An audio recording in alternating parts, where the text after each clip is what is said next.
بسم اللہ الرحمن الرحیم۔ السلام علیکم ناظرین، آپ کو عثمان ویس چینل پہ آنے کا دل کی گہرائیوں سے خوش آمدید۔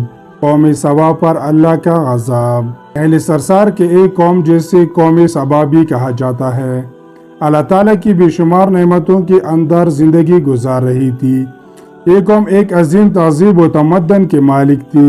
حضرت داؤد علیہ السلام اور حضرت سلیمان علیہ السلام کی باعظمت حکومتوں کے بعد ان کی حکومت زبان زد خاص و عام تھی۔ کہا جاتا ہے کہ یہ لوگ گندم کے ماز سے آٹا پیس کر روٹیاں پکاتے تھے، لیکن اس کے برعکس وہ اس قدر اسراف کرنے والے اور ناشکر تھے کہ انہیں روٹیوں کے ساتھ بچوں کا پہانا صاف کرتے تھے۔ بعد ازاں ان آلودہ روٹیوں کو اکٹھا کرنے سے ایک پہاڑ بن گیا تھا۔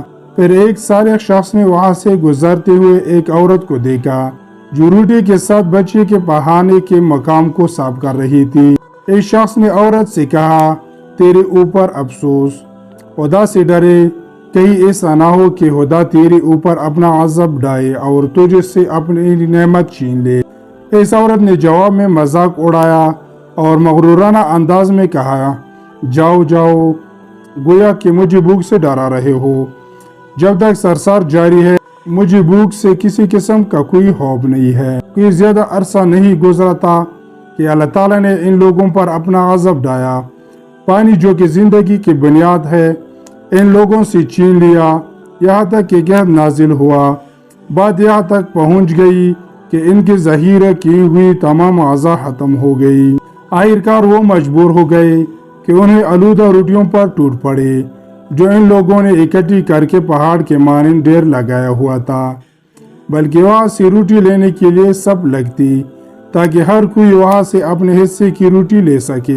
قرآن میں قحط اور ان کی بدحالی کے بارے میں متعدد روایت موجود ہے۔ سورۃ النحل کے آیت نمبر 112 اور 113 میں یوں ارشاد ہوتا ہے، اور اللہ تعالیٰ نے اس بستی کی بھی مثال بیان کی ہے جو محفوظ اور مطمئن تھی۔ ان کا رزق ہر طرف سے باقاعدہ آ رہا تھا، لیکن اس بستی کے رہنے والوں نے اللہ کی نعمتوں کا انکار کیا تو خدا نے انہیں بھوک اور پیاس کا مزہ چکھایا، صرف ان کے ان اعمال کے بنا پر کہ جو وہ انجام دے رہے تھے۔ اور یقیناً ان کے پاس رسول آیا تو ان لوگوں نے ان کو جھٹلایا، تو پھر ان تک عذاب آ پہنچا کہ یہ سب ظلم کرنے والے تھے۔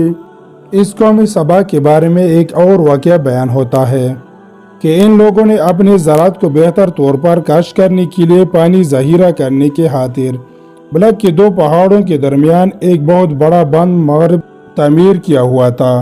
سوراخ اور دوسری پہاڑوں سے گزرا ہوا پانی اس بند میں آ کر وافر مقدار میں جمع ہو جاتا تھا۔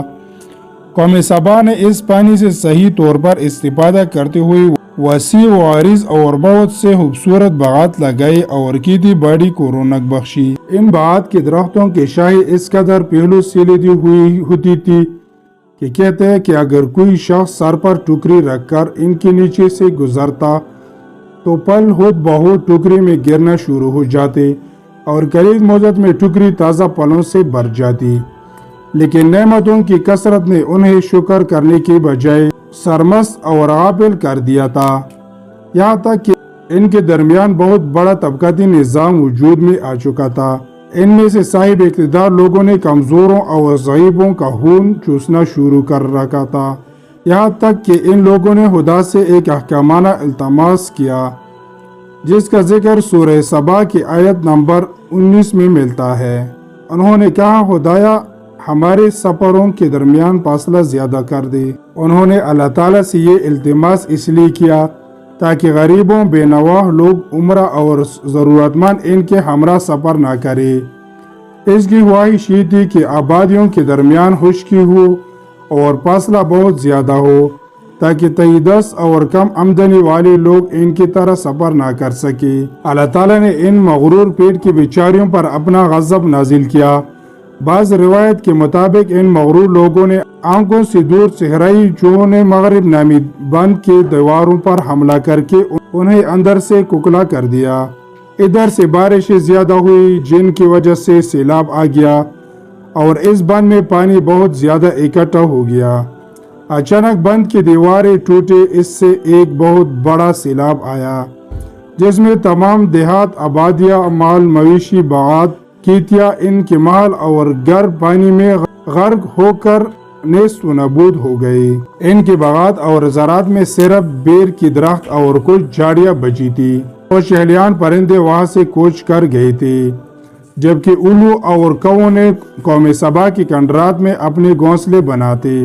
اس بات کا ذکر سورۃ سبا کی آیت نمبر 15 اور 16 میں ملتا ہے، اور آخر میں سورۃ سبا کی آیت نمبر 17 میں قرآن کریم میں اس واقعہ کا یوں نتیجہ نکلا ہے: یہ ہم نے ان کی ناشکری کی سزا دی ہے، اور ہم ناشکروں کے علاوہ کسی کو سزا نہیں دیتے۔